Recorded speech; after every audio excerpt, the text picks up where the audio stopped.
Hello everyone and welcome to VinUni Global Case Competition, the third webinar, hosted exclusively for participants who have passed the pre-screening round 1. We would like to congratulate all of you once again for coming this far along in the competition. Well done to all of you. Before we begin, let me start with some housekeeping notes. Today's session is being recorded and will be available for viewing post-session on our website and other social media channels. If you have any questions for our speakers tonight, please use the chat feature to type in your questions. We will answer as many as possible at the end during the Q&A session. If we are not able to get into your question, feel free to write us at support.vinuni@vinuni.edu.vn. You can also visit our website for more information. As always, my name is Ling Anh and I'm a member of the organizing committee. But for today's special session, we are honored to have Professor Rohit Verma, our chair of committee and the founding provost of VinUni, to facilitate the discussion panel. And we are also honored to welcome Ms. Amita Verma to facilitate the Q&A session at the end. Before we jump into the main part of today's webinar, let me quickly run through some of the submission guidelines, the precautions and advice that you should be aware of. First off, we have submission guidelines. Please note that the submission deadline is at 12 p.m. noon time, Vietnam time on November 7th. Please allow yourself plenty of time to submit before the deadline, as technical errors and high traffic are normally expected during the deadline time. As for the length of the submission, please note that no more than 20 A4 pages, inclusive of cover, page, appendices, and other supporting information are allowed. As for formatting, please use single spacing, standard margin, font size of 11, and preferably the font type of Calibri. As for team qualification, please note that all team members must be registered full-time during the fall 2021 semester.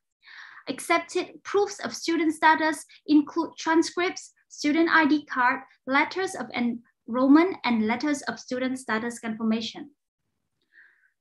We would like to also note that in case that your submission is available on a web link, such as Google Drive, Dropbox, OneDrive, or any other similar platforms, please ensure that the link is set to be accessible for all with the permission to download the documents. If the file is not accessible to our team, it will not be considered. Please also ensure that the timestamp of last activity is before the submission deadline. If the link or any content is found to be modified after the deadline, unfortunately, the submission will be disqualified. All sources of submissions must be appropriately cited using the APA citation format. Our results will be announced on November 14th, and the final round presentation will be on the 20th and the 21st of November. Next up, we have the requirements for original content, and I would like all of you to pay attention to this part. All submissions must be the original work of the submitting teams, and that means the submission must be the original creation of team members. It also must not contain any copyrighted materials unless the teams have secured the rights to those materials. The submission must not contain any profanity, offensive language, or otherwise objectionable materials. And lastly, the submission must not have been published elsewhere prior to the competition in whole or in part.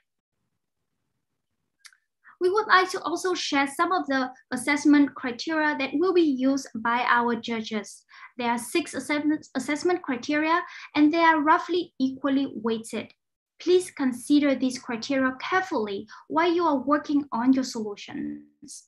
The first criteria we have here is clear identification of high-level problems for all 6 categories and their implications for the success of the overall go-to-market strategy.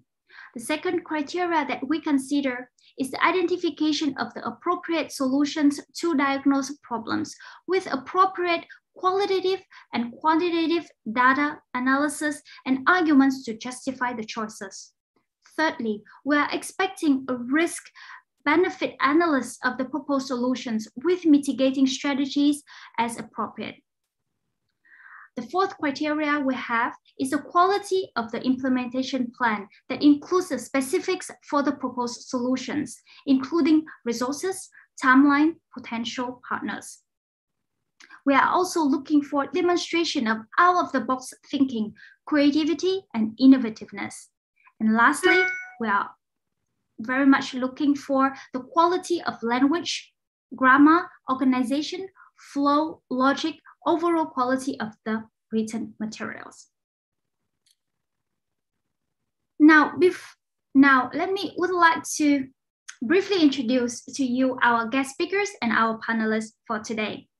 First up, we have Professor Edward McLaughlin, the Professor Emeritus at Cornell University.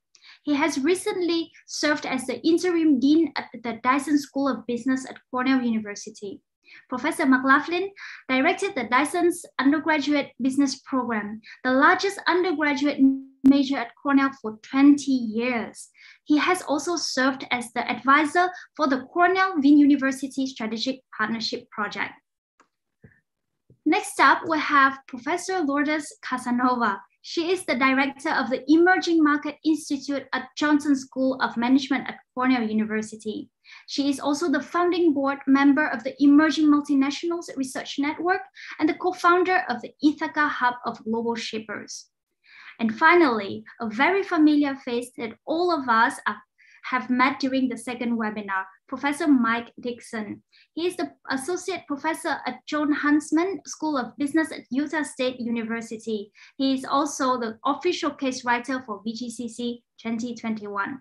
Now, without further ado, I shall hand over today's session back to Professor Verma. And all participants, please raise your hands to welcome Professor Verma and our guest speakers. Thank you, Lena. Hello, everybody. Good morning, good afternoon, and good evening. It's a pleasure to see so many of you joining us for this third webinar.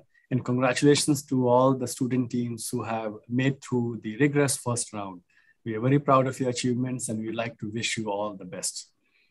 We are delighted to have with us today three very knowledgeable professors who not only know about the case method, but they have also been part of several case competitions.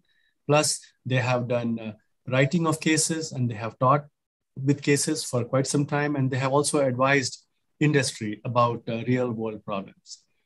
And our purpose for this first part of the session today is to learn from their wisdom.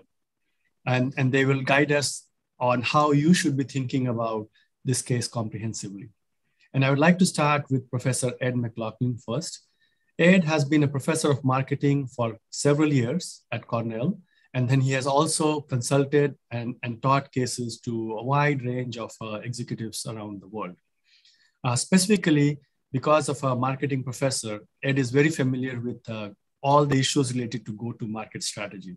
So why don't I ask Ed to first give us his initial thoughts about how should a student team address this issue of a go-to-market strategy? How should they think about the issues and how they should try to attack to solve it?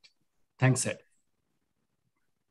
Thank you, Rohit, for that nice introduction and welcome everyone.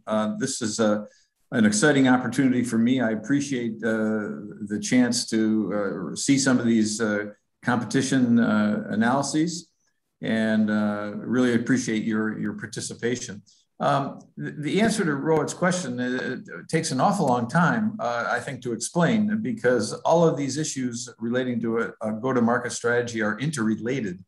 I can say a few things that I think are appropriate, and bear in mind that they are interrelated. When we think about a new product that's new to the market, new to the world, we have to think about many of the issues raised in the excellent case, I think, that you're considering. One of the first things, of course, is pricing.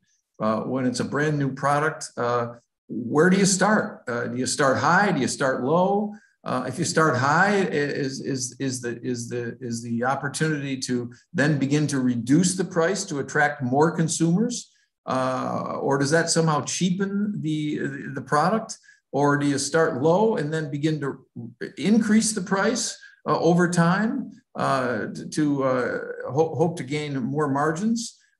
is a question that I think all new product managers need to consider. And of course, whether you start high or low or in the middle is very importantly related to what the brand of the product you hope to establish is and how that brand is positioned in the marketplace.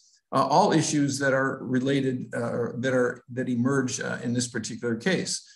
Brands, of course, are a very important thing in any product, not only for short-term identification, but for long-term communication to the consumer base. Brands need to be recognizable for consumers. They need more than anything else to be consistent. Will this product perform the same way over time is one of the most important hallmarks of a good brand. And how does that brand communicate to what you believe your target consumer market is interested in? And they might be interested in a product with this particular brand and how it's positioned in the marketplace. You have to choose a positioning that makes sense for your particular brand and the particular price. That's why all these factors are interrelated. For example, when you think about positioning, I like to think about positioning not so much what you do to the product, is what you do to your consumer. So it's not so much about the product as it is about the mind of the prospect. That is to say, how will this product be positioned with respect to how your consumer base will look at the particular product? And you have lots of choices of how to position the product, assuming there are other similar products in the marketplace as there is in this particular case study. Do you go head to head against other leading products in the same product market space? Or do you attempt to differentiate your product from the other products that already exist? And I think of a very good example is the international soft drink market. So everyone knows the brands Coke and Pepsi. And those are two brands that are competing head to head against one another with most of the same characteristics. They have the same packaging. They have the same bright colors. They have the same promotional characteristics relying on excitement and athletic activity around the world. And they compete mostly for the same consumer base, as opposed to other soft drinks that are very differentiated in their positioning and approach. And two good examples of that in the US, they tend to be not so international brands, but our soft drinks, Mountain Dew and Dr. Pepper. They don't transgress at all the positioning space of Coke and Pepsi, because they're looking for a very different kinds of consumers who are looking for different attributes in a soft drink brand. And so thinking about which characteristics are emphasized in a brand, which attributes you hope to use to attract your consumer base, it gives you lots of flexibility in terms of whether you opt to go head to head against entrenched, established products in the space, or whether you try to differentiate your product in many ways to move it away from established products. I can say a lot more, Rohit, about marketing factors in general and in this case, but perhaps that's enough to get the conversation started. Okay, thank you, Ed. I'll come back to you later to get your wisdom about some of the other challenges which are there in the case, but I think you are absolutely right. This is a good place to start. So why don't I move next to Professor Lourdes Casanova. As Lynn introduced her earlier, she's the director of the Emerging Markets Institute at Cornell. And just to give a little bit more background, Lourdes has done many projects in which she has specifically looked at multinationals or emerging companies from a developing world or emerging markets going to more mature or more developed markets. For example, companies from China to Europe, let's say, or from Brazil to North America, and so on. And so that gives us a unique perspective in this case, because as we can see, VinFast fits that profile very well. And then Vietnam fits that profile very well from the origin. And then, of course, the destination of the product is United States. So Lourdes, would you like to share some thoughts about how students should be thinking about this case? Yeah. Thank you, Rohit. Thank you for the invitation.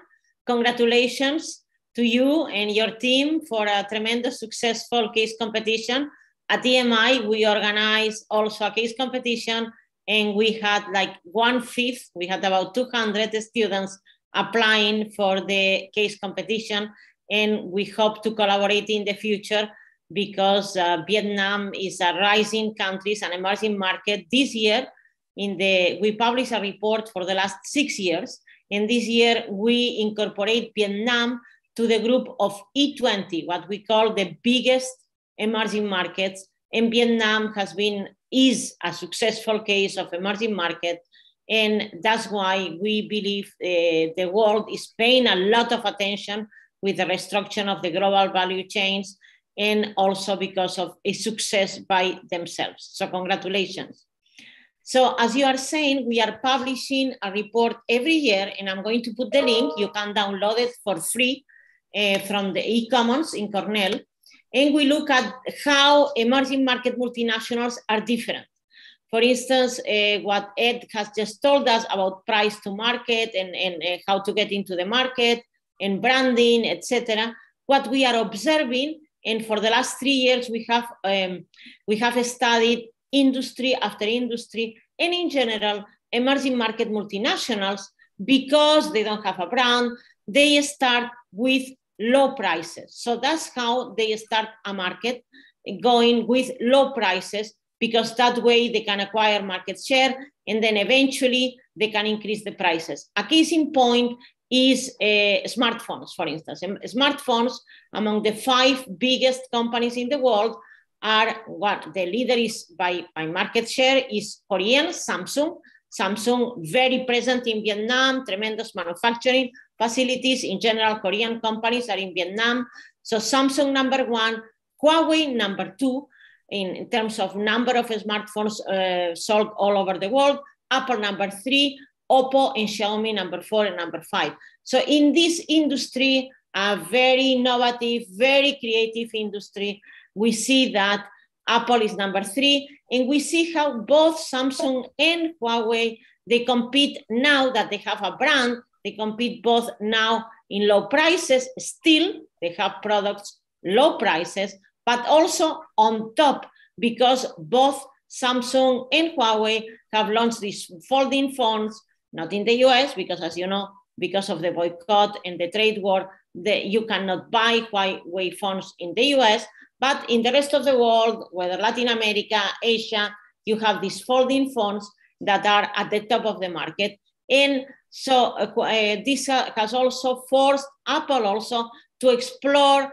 how they also can offer products at limited prices. That's one thing I wanted to say.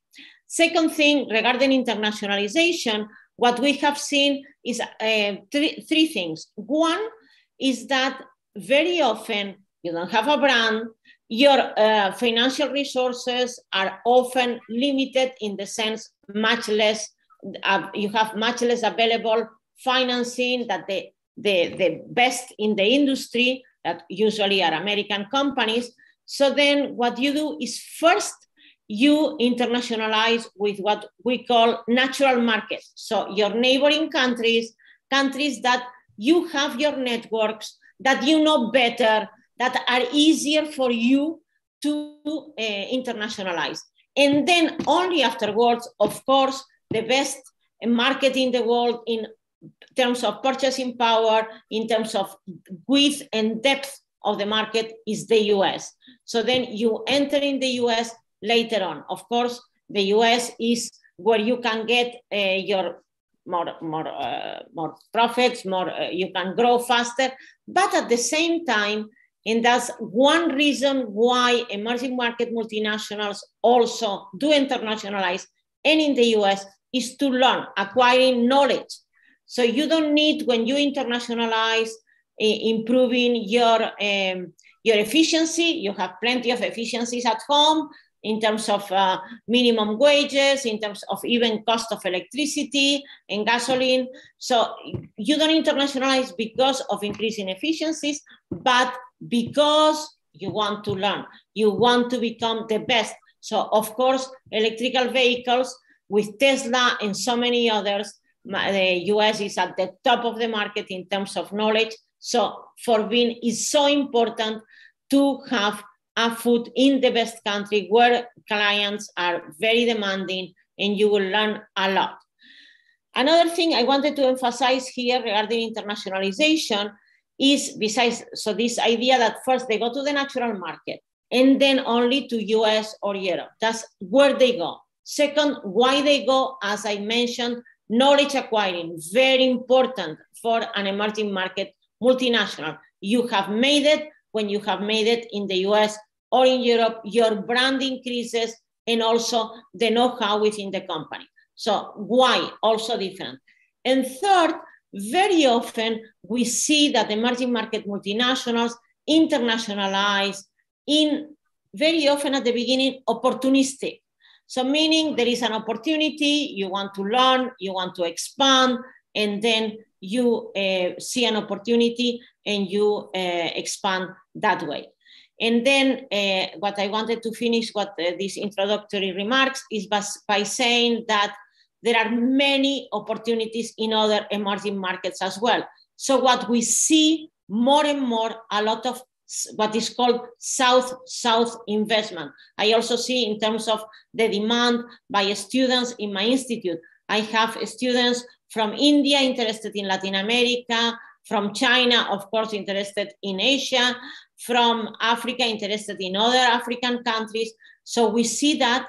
I mentioned also this natural market. So for emerging market multinationals to expand in other emerging market multinationals, even if they are far geographically, is sometimes easier because the markets have similar characteristics. So we see that a lot and is something to be considered for any emerging market multinational. So thank you. Thank you. Thank you, Lourdes. So that are quite a few words of wisdom there, you know, and if I can just very quickly highlight a couple of points Professor Casanova talked about. First is that, you know, we can learn from history. I think that's what she's telling us, that look, there are other companies who have tried to do something similar. And so we can look at the past and of course there will be differences, right? I mean, no, past does not repeat perfectly in the future. Otherwise we'll know exactly what will happen tomorrow, but there are quite a few clues there. So take a look at other companies, take a look at other industries and take a look at some other things, you know, which may also be relevant. And she alluded to a couple of things that, is this the right country to go to market strategy?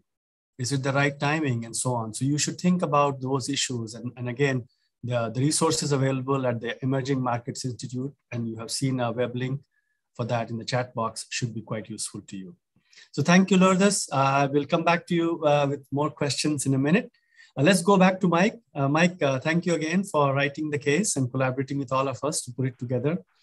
Perhaps you would want to, you can elaborate a little bit further on some of the unique aspects of this case and how you see, students should try to take it next level for analysis. Sure, thanks, Rohit. It's been great to hear from these two experts in the field of emerging markets and go-to-market strategies. One thing I would mention, I think that's worth repeating. I've said some of this in the earlier webinar. If you haven't seen that, you can go listen to me. It's recorded. But you know, I would repeat that we're not looking as judges for the right answer, right? And so case studies are complex because there isn't a right answer per se, right? So we're not looking for you to kind of figure out what we think or what the other judges think the right answer is. Instead, what we really want is for you to become experts in these fields, and then through analysis and through really understanding them, and then create solutions that address the problems, and be able to describe those solutions in a very good way. So this case has a lot of complexity, right? So first of all, the case, it does say we're going to the US market. So there's kind of not a lot of shifting there. It's great to think about how that's done. And we need to figure out how best to do that. The case addresses 6 different issues. So you're at the stage now, you know, for the first round, you had to say, well, what are the 2 issues of these 6 that I thought that the team would think is most pressing? Now we're asking you to come up with a solution that would address all 6 of those. Now those could be sort of a complex solution, right? It doesn't just have to be one sort of thing, but it could be that 1 or 2 possible solutions addresses more than one problem. You know, Ed talked about this, that these are interrelated issues. And so we want you to think about and describe fully how your solution will address the problems, will address the 6 issues we came up with. So you can also think of sub-issues within these 6 issues. So clearly you guys are now at a stage where you've really been thinking a lot about these issues, and you can probably think of some others that fit within these 6. And that means that you're really becoming experts. You're really thinking deeply about what these challenges are. And that's great. And what we want you to then, the next step is to think about and really show that you've thought about how to address those problems. Part of that then is to think about the risk analysis or the mitigating strategy, something that might not work. What would you do then? Or what is the chance that there is a risk that your solution might not address the problems fully? That's what we mean by sort of risk analysis, thinking about that fully. So the case is full complex, especially if you're looking at the online content. You know, I reiterate that that's important for you to really understand what's going on in there. So Rohit, I think that's what I would conclude with is, you know, look deeply and become experts in these things and come up with solutions that address all 6 of these issues, and show through your analysis that you're really thinking deeply. But we are not looking for the right answer. We are looking for you to show that you are competent and that we, you know, that we would think of hiring you if we were VinFast and say, these are people that are sharp and can really understand the issues that are addressed in the case. Thank you, Mike. Thank you very much. Thank you for re-emphasizing the complex and interrelated nature of the case. So I would like to ask maybe one general question to all 3 panelists, and then after that, perhaps we'll go to students and then we'll take their questions. So student teams, please go ahead and start typing your questions in the chat box, and then either myself or my colleagues will ask them to the panelists. But here's my question. So all of you have seen the case, the judges and our advisors. It's a complex case. It has 6 different things. It has multiple pieces of information given to them. And then there's an upper limit for students, right? They have only 20 pages. They can only go up to that much certain level of detail. So how do you advise, what would you suggest they make best use of the space available to be able to answer them? How do they prioritize or make trade-offs, whatever comments anybody would like? Maybe this time we'll start with you, Lourdes, and then move to Ed. You're on mute. Sorry, yeah. So in our case competition, because at the end of the day, it's very difficult. So, okay, you are all excellent. I mean, 1,000 students were part of this case competition. So the selection has been fierce. So you are all excellent. What we do in the EMI case competition is that very often at the end of the day is the way you reason your solution and how much data, how you support your solution. So for us, data, infographics are very important. And the way, so because it's not only how you reason, but how you support with data and the solution that you think is best. So for us, this is very important, and I would advise the students to focus on that. This is something very tangible. You can also evaluate very easily. And for us, in our case competition is very important, and in this case competition as well. And that would be my advice. Thank you, Lourdes. How about you, Ed? Well, I would have said exactly what Lourdes said. So thank you, Lourdes, for covering that already. If I had to make another suggestion, I think what I would say is there are some things that are probably fairly straightforward to everyone. That is to say, both the teams participating and the judges. I wouldn't spend a lot of time repeating and reiterating what we all already know. Instead, I would really emphasize what you, that is to say the teams, what you believe is really the unique contribution of your solution or your set of solutions. So if you've got a really innovative idea, spend some time explaining and justifying why that idea might be a realistic solution, rather than just reiterating hollow words that we don't have time to read and listen to, and you don't really have time to develop. I think that would be my brief advice. Okay. Thanks, Ed. Mike, next from you, and then we'll go. I see there are several questions are being written in the chat box, so one of my colleagues will ask that, but you go ahead. Yeah, I don't know if I have much to add. I think those are great answers. So what I'm hearing is make sure that you're showing your analysis, right? So Lourdes talks about different ways to do that, but showing and describing how you got to the solutions. And then Ed emphasizes that, look, we don't want to hear the case again. So don't rewrite the case for us, but instead tell us quickly, here's the issues, and then in more length, here's our solution, and here's our analysis to that solution. I think that's the summary of what I just heard. And I think those are great answers, Thank you, Mike. Thank you very much. So maybe I'll hand over to Amita or Lina, one of you. Just go ahead and ask the questions which students are posing. Yes, hi, this is Amita. And so there are lots of really good questions in the chat box. And what I will do is any questions that are related to the format and submission details, those I'm going to defer to the administrative team, and they can be answered separately.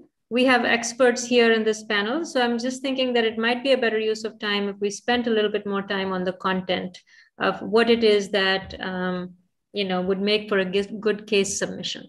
So there are some really good questions. Let me just, the first one I would say is the student is asking, should we prioritize presenting this case analysis as a thesis, which I'm assuming means in a lot of detail, or should we prioritize keeping it short, simple, and concise? So Mike, would you like to address that one? Sure. So I think we sort of already talked a little bit about this, but remember for round 2, you do have 20 pages. And then round 3, we want you to present in 10 minutes. So what does that mean? Those are like, oh, those seem like two different things. And it is. And this is to get you practice to think about communicating in 2 ways, right? So communicating through writing is different than communicating through, through verbal communication. So we want you to write and fully flush out what your ideas are. 20 pages, and that might even be intimidating. Rohit says that's not a lot, but actually you might be like, oh, 20 pages, that is a lot. It could be a lot, but we want you to fully flush that out.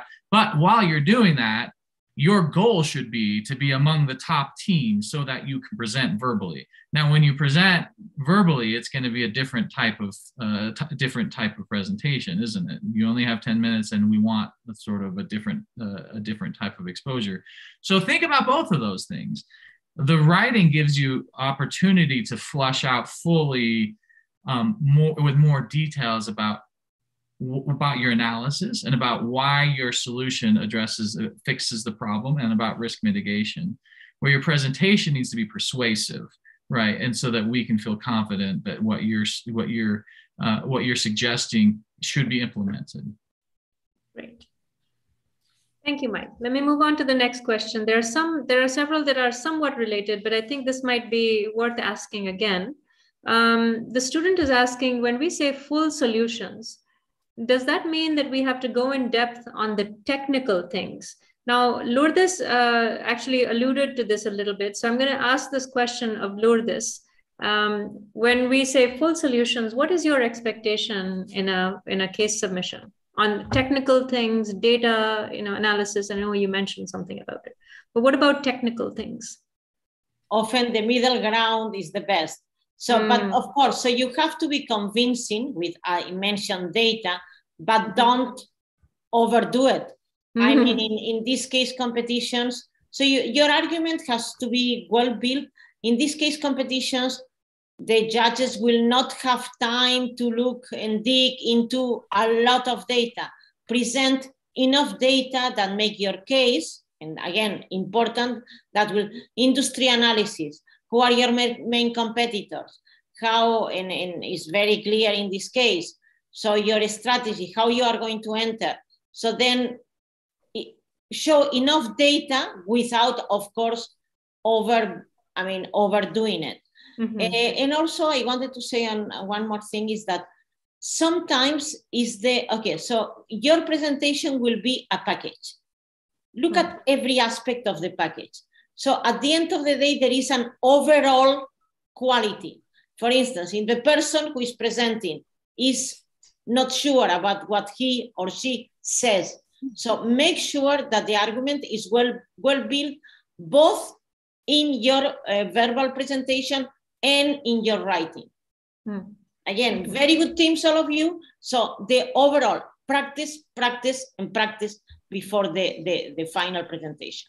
Can I add one point to what Lourdes said, just for a minute? So students, I know you heard many times that you should do analysis and you should support everything with data. Just my advice will be there that think about these three things as far as the data is concerned. First is data, right? Data leads to information. So data is basically numbers and text that leads to information. And then if you look at the information carefully, that gives you insights. So if there is a case which has lots and lots of data, that is not good. I guess that's what they're saying. But if you also put a lot of information, lots of charts and tables without building something from it, that shows that, okay, you have information, but you really are not able to go towards the solution. So I would say a balance of the three, just to add to what Lourdes said. Thank you, Rohit. I think that was really good. So I think what we are hearing is that, yes, present data, present information, present charts and things like that, but they actually have to lead to, and they have to justify and support the solutions that you're proposing. So presenting data or information just for the sake of it is not going to cut it. So there's a related question, and I'll just ask this. It came in later. How many pages should we spend on problem analysis? And I would say, in this one, I'm going to just take it, is that we are not going to tell you that. I think you have to come up with, how much space and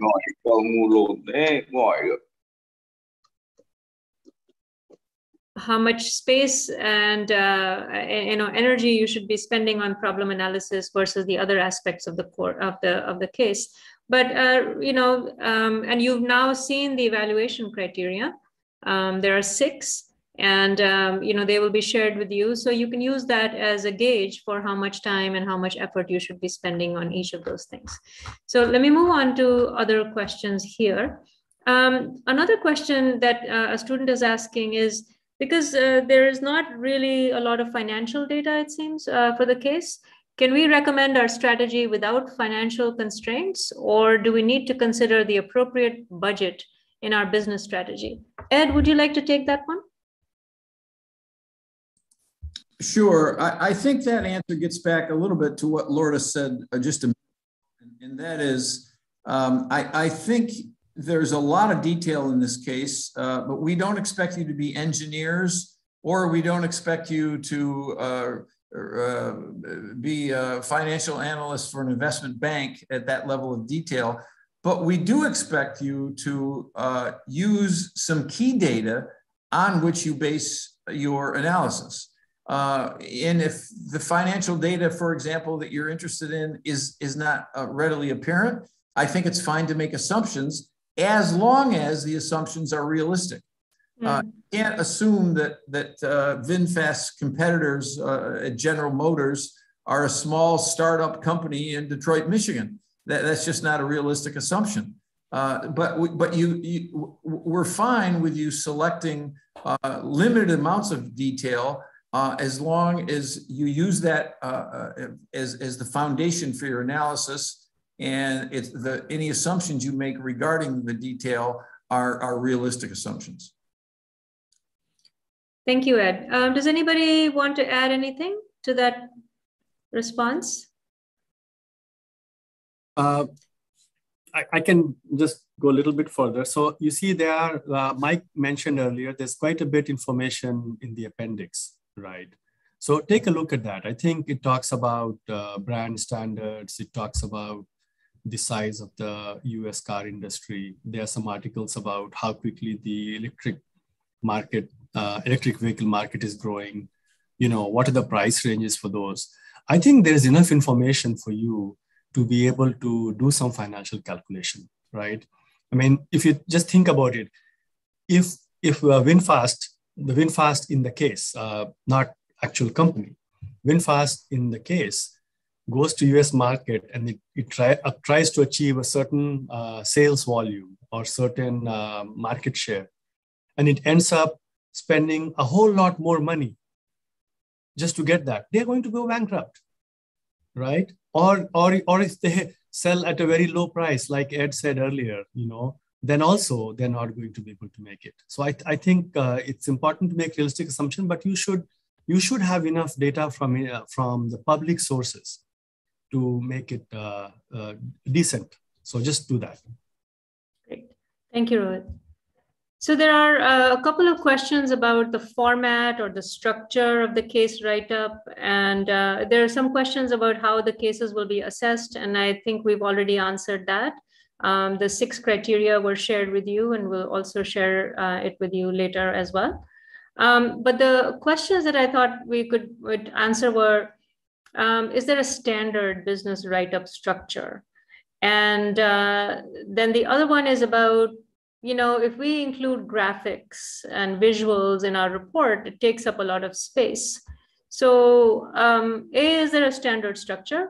And B, I mean, visuals will take up a lot of space. So how do we balance, you know, writing, narrating, describing with putting visually, you know, engaging charts or graphs or infographics in the report? So not sure who wants to take that one. Perhaps Mike, would you like to take that one first? Yeah, I'll give it a shot. First, I'd like to hear the other panelists as well. I don't know if there is a standard. I think there's lots of different ways to describe what you're doing. For me, and this goes back to what I've said before, is that if you tell the narrative in the sense that you describe the problem quickly, and then go into your analysis, and then that leads to solutions that address the analysis. That makes sense to me, but perhaps there's other ways to spend the time on your paper. Now, we've already talked about this, like 20 pages might not be a lot, but it might also be a lot. I think we had similar questions. Yeah, we had similar questions before, like, how do I do this, you know, with only 10 slides? And you did it, all of you did it.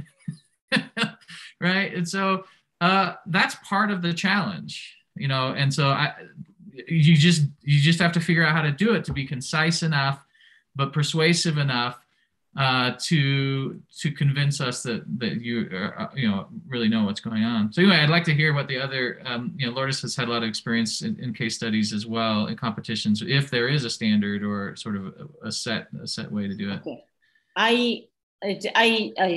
I would like to add that one thing. Your PowerPoint should be a standalone product as well. So do not think that... So Lourdes, at this stage, they are only submitting the written part. Sorry. Just to, PowerPoint will come for the final round later. Just okay. Yeah. Well, so my advice was for the PowerPoint that should be standalone, meaning that so each product, so the 20 pages allow you to have a self-contained, the length is good enough for a self-contained case. One more thing that I find very often with emerging market multinationals. So your company is not Tesla yet, hopefully will be one day. So then you need, and that's a difficult balance, you need to give, so for instance, when we have a typical case of Apple or Microsoft or these very well-known companies, we all know about these companies. We all hear a lot about these companies. Our undergraduate degree will have discussed the company. But companies from emerging market multinationals, we know less. So give a little bit, you are obliged to do so, to give a little bit of background information about the company. So this is a conglomerate. Conglomerates can help each other, can also incur losses in one part of the company because the other part of the company is doing better. So this type of things, you need to also give information a little bit because that also will justify your strategies. Again, you in a business school learn about all the possible strategies regarding pricing. I mentioned this one, regarding how you go international. But guess what? These all alternatives are not available for companies from emerging markets, so from emerging markets. I mentioned the pricing. I mentioned how you go about internationalization. So you need to give a little bit of information about the company. That would be my advice.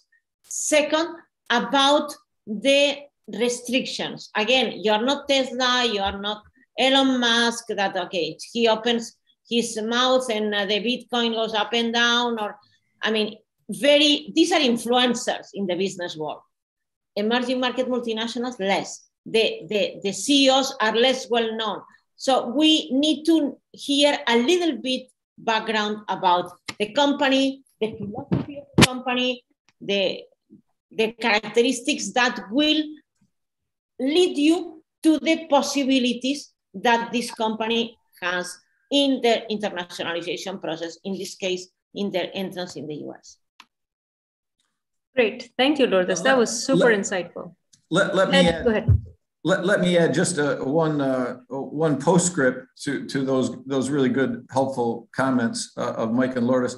And that is, the student mentions that graphs and tables take up a lot of room and you only have 20 pages. Yes, that's true. They do take up some room, but the reason that they're included in reports is because they're very useful, indeed, many times essential to summarizing complex ideas. And I think any team that thinks they're going to submit 20 single-space pages of narrative is probably misplaced, because I recommend strongly that you take some of your better ideas and justify them based on data or assumptions or future projections that you might be interested in making, and summarize those in some sort of graphic diagrammatic form, because that shows that you understand the analytical nature of your idea. You can be concise in communicating the idea.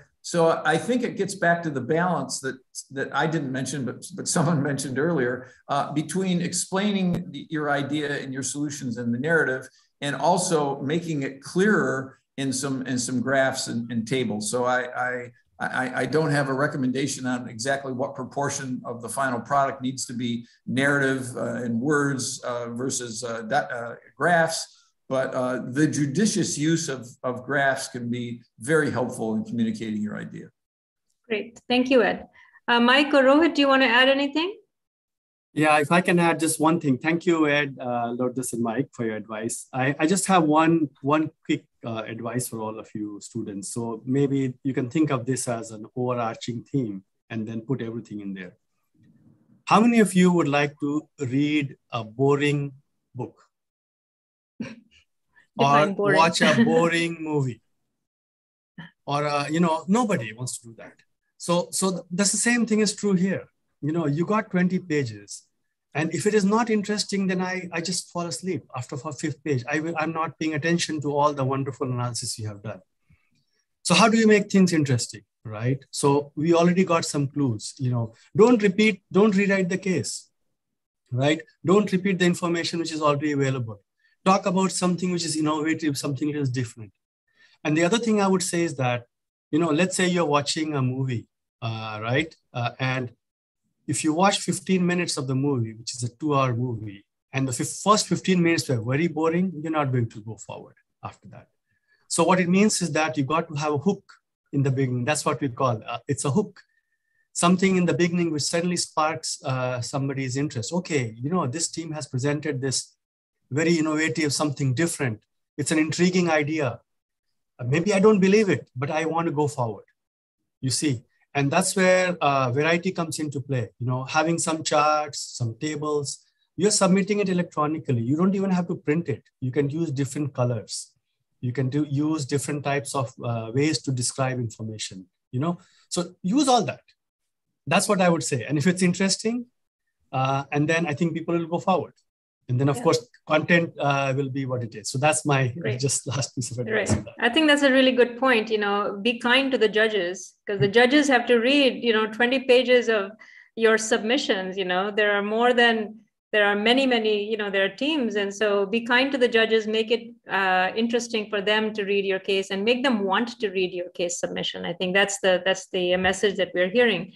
So I think we're almost out of time, but there are a couple other questions that I thought are quite interesting. One is, the student is saying, well, we're students, we really don't know that much about the industry, and we're not experts. So how can we be expected to come up with innovative solutions about, something that we really don't know much about? So I wonder if somebody, Mike or, who can take that question on. These are students. Some of them are undergraduate, first, second, third year. Some are MBAs, but many of them are undergraduates. So what do we expect in terms of innovative solutions about electric cars? I like a little bit about industry analysis. It doesn't need to be too long, because this is not an industry analysis case, but this is electrical vehicles. So we need to know a little bit who is doing what. So we have two huge players, US and China. So how does Vietnam is going to position itself? So that's a particular like that I have. Again, not very long, because this is a very focused on something, but we need to justify our solutions also, not only based in the fact that you are a Vietnamese company from an emerging market with excellent brand in Vietnam, not much brand outside, but also how is the industry dynamics? That's my preference. I don't know about Ed and Mike, you have been there, but a little bit you need to say what is happening into the industry, and that will lead you to the niche, to the strategy that is most appropriate. In any case, you need to learn. This is something you will need to learn. Everybody wants to go into EVs, into electrical vehicles, everybody, including Google. So, yes. So then you need a little bit of industry analysis. Well, I would add to that, Lourdes, that what you just said made me think, we're all consumers of the world. You might not live in the US. You might live in another part of the world, but you can become an expert in two things. First, you're a university student, so don't undersell yourself.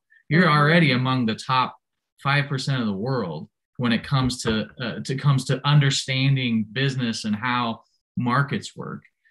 So you're already pretty well versed in sort of what you really kind of need to know to make good recommendations. So part of me says, well, you're better than you think you are. So don't undersell yourself. You're going to do great. You've made this far already, and so that means you're already past a pretty high bar. So you can do this. I'm going to encourage you can do this. We don't expect you, and Ed said this, we don't expect you to be experts as the engineering parts of electric vehicles. Like I don't know how an electric vehicle really works.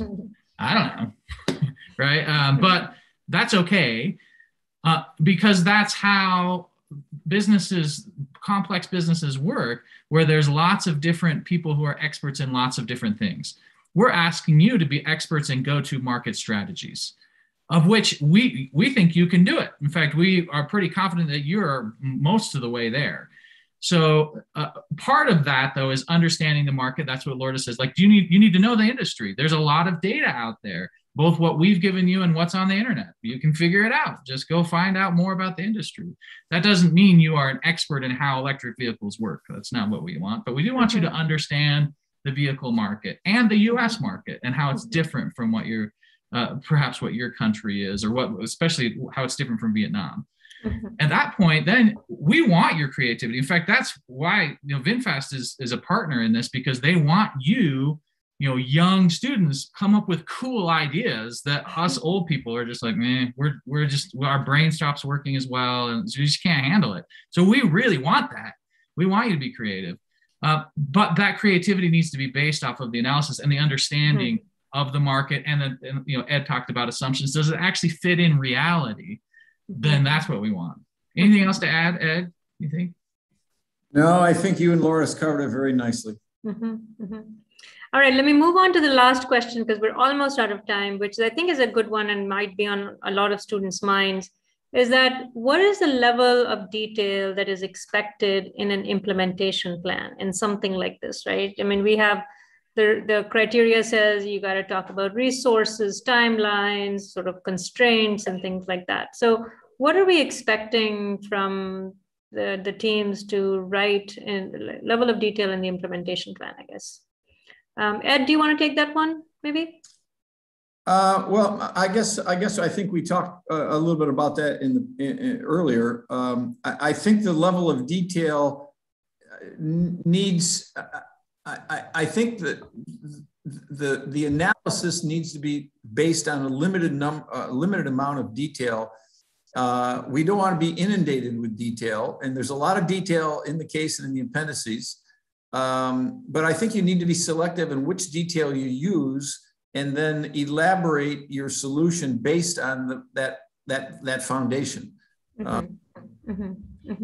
Okay. That's what I would say. I add a little bit to that. I mean, please. The case actually suggests some very specific thing that Michelle, in the case, she's our protagonist, the main character, is thinking about. You probably ought to address those. I mean, it seems like at minimum, you ought to do the things that Michelle, think of yourself as working for Michelle, or you are Michelle. She's got these things that are in her mind. So one of those is like, they want to capture a certain percentage of the market share. It would be great for you to show how you're going to get to that, right? That's sort of a way that's the level of detail. The others are like, where should the distribution centers or the service center should be? That's the level of detail we want, right? Like, answer the questions that Michelle's are thinking about. Excellent. Rohit, do you want to add anything? I think then we'll wrap it up. Yeah, I'll just add one final note, and then we can wish all the students a good day and good night before we wrap up. I will just say that, you have all made it from first round. Again, congratulations, you did really well. Now, whatever you had submitted first round is ancient history. Okay, that was between your team and the judges in the first round. The second round is all based on your this submission. So essentially, please feel free to use the information you had presented last time or not. That will be up to you. But basically, in this round, we'll be just looking at those 20 pages. Okay, so that's something to keep in mind. Don't assume otherwise.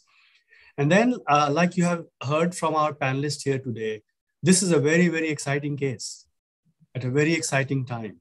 And there are a lot of exciting possibilities, what this company can do, what this product can do, what this market allows you.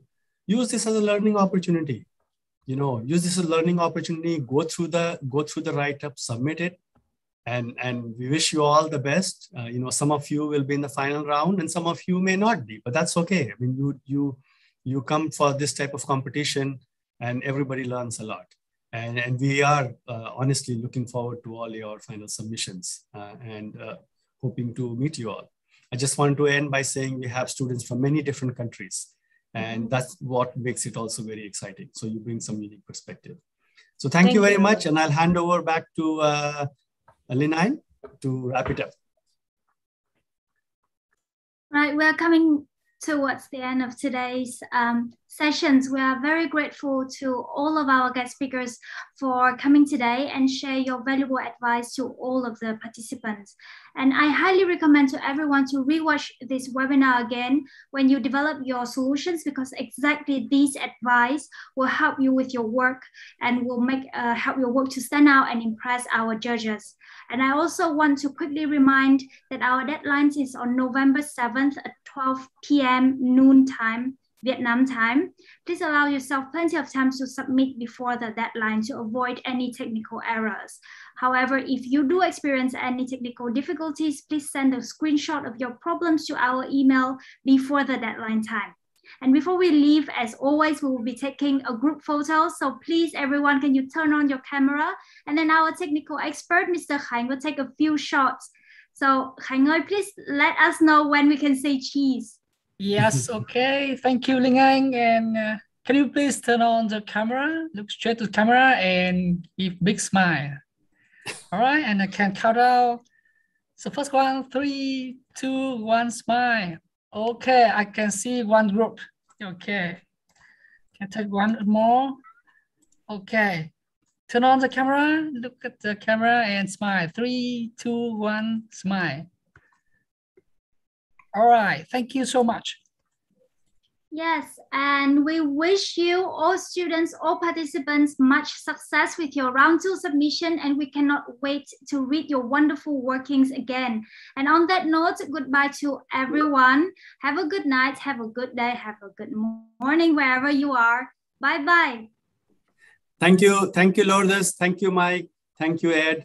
Thank you, Rohit. Best of luck to everybody. Bye-bye. Bye-bye.